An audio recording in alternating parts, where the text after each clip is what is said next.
Monsoon 2011 slamming Arizona with one big blow. Biggest thing I've ever seen, and I've lived here all of my life. These stop signs are bending and twisting over. Right now, people across Arizona are cleaning up. Huge wall of dust. From Mother Nature's fury. A lot of dirt, a lot of dust. Just dusting everything and washing everything. Good evening. Thanks for joining us tonight. It's been 24 hours since one of the worst monsoon storms we've ever seen here. The dust cloud, you just saw it, a mile high, up to 100 miles long. Right now it's quiet out there, but the cleanup is far from over. Tonight, you're getting the best live team coverage. William Pitts is going to tell us about the storm's impact on our health. Jimmy is tracking when the next system could hit, and Celeste Rodriguez has the latest on families cleaning up. Guys, stand by for that. First, I want to take you out west. Monsoon damage at a high school in Buckeye.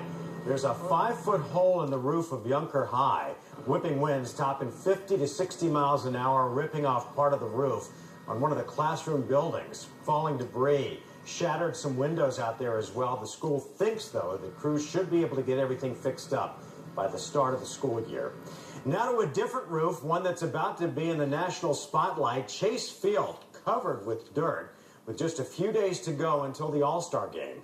The roof was closed last night, but all that blowing dust was still able to get in. Crews had already planned to wipe down the stadium on Friday, so it should be ready to go for the pregame festivities.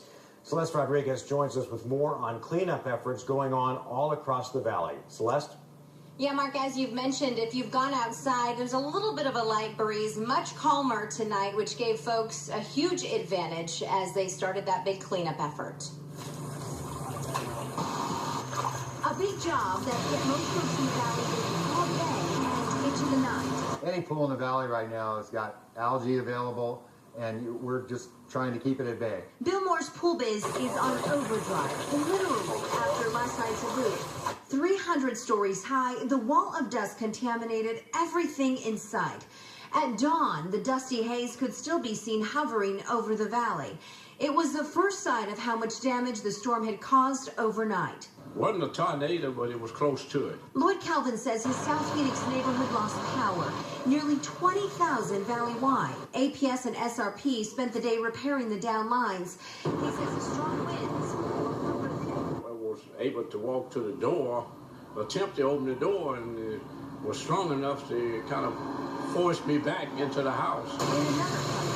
Probably the busiest I've seen it in a good 4 years. Lenny Spraker says there's a line at his Phoenix car wash. I went into Danny's, there was probably going to be an hour wait, so came over here and there was a line here too, but I think it's like that everywhere in the valley. Right now it's too humid.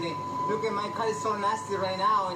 I need to go clean with my car, you know? The effects of the storm can be seen all over the road. Some say your car might be able to wait for the wash, but your pool in this temperature needs I'll swim in my neighbor's TLC. pool. You need to get it cleaned up as fast as possible, backwash, super chlorinate, and get ahead of the next storm, because if you don't, you won't be swimming in the pool.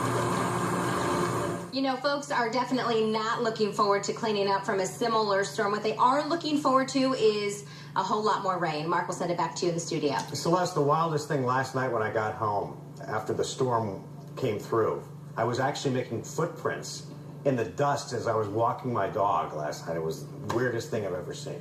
That is amazing. And I remember Rob last night, I mean, just covered in dust. I mean, I think he still kept his shirt. And it was, he said he's going to keep it and frame it. I couldn't believe it. He said it was really a free-shower monsoon. Thanks, Celeste. Well, a lot of you are dealing with this. Cars coated in dirt. Stephanie Linder is sharing pictures of her dirtmobile. She lives out in North Scottsdale and left her car out thinking that maybe she'd get a free wash. Boy, was she wrong. Well, there's no major damage from the storm, but many of us are cleaning up, including one family that refused to let Mother Nature ruin their party.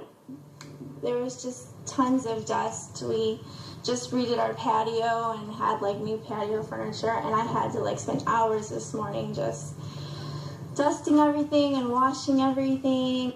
Yeah, Tammy's doing everything she can to make sure that her daughter Wrigley could still have her 3rd birthday party. That's something she's been waiting for since she turned 2. Mother Nature not sparing the Smiths or Sky Harbor. because it get all in your mouth, your nose, dust flying everywhere. It's just hard.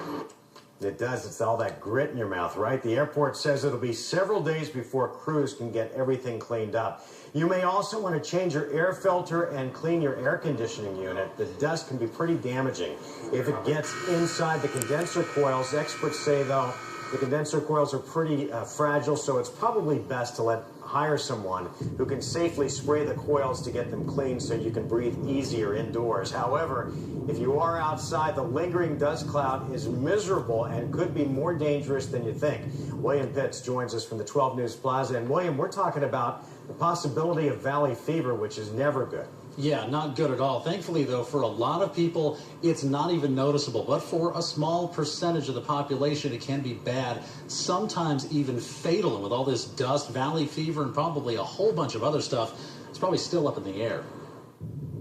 You don't want to breathe this. What it registered on our air monitoring sites were skyrocketing figures. But you probably did anyway. Air quality experts say dust storms like this can cause big problems for your health. It's very, very small, goes deep inside your lungs and can cause long-term problems for health effects. There's coughing from the dust, sure, but there's also fungus in that cloud. Valley fever, spores in the desert dirt that get in your lungs. After a huge dust storm like we had yesterday, you can definitely have more and more people suffer from valley fever. For most people, it won't be a problem. They'll go along with a few symptoms, a cough and a fever, or maybe nothing at all. But for about 10% of people, valley fever can be bad, even deadly. If you have flu-like symptoms for over a week, or you're coughing up any blood, or you're feeling super tired, or something just doesn't feel quite right, you should go see your primary care doctor. So now that your house is covered in dirt and dust, how do you get rid of it without breathing it in again? Experts say water. We're encouraging folks not to use a leaf blower to blow off your patio, that dusty furniture, the dusty patio.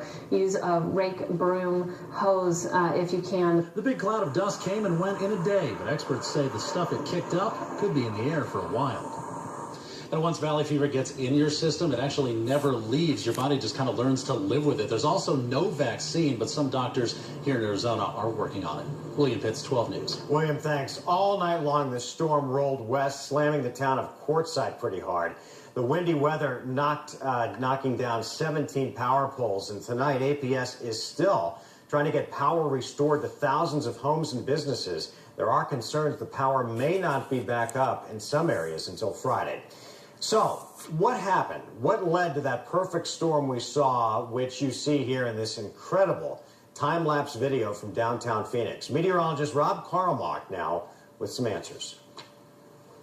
This dust storm will be talked about for years because in many ways, it was the perfect storm. First, massive thunderstorms started lining up south of the valley, but these were extremely tall and had a history of growing and collapsing very quickly. Later in the afternoon, the tallest storms formed a steady line and amazingly all collapsed at the same time, sending 70 to 80 mile-per-hour winds down across the sandy, dusty desert.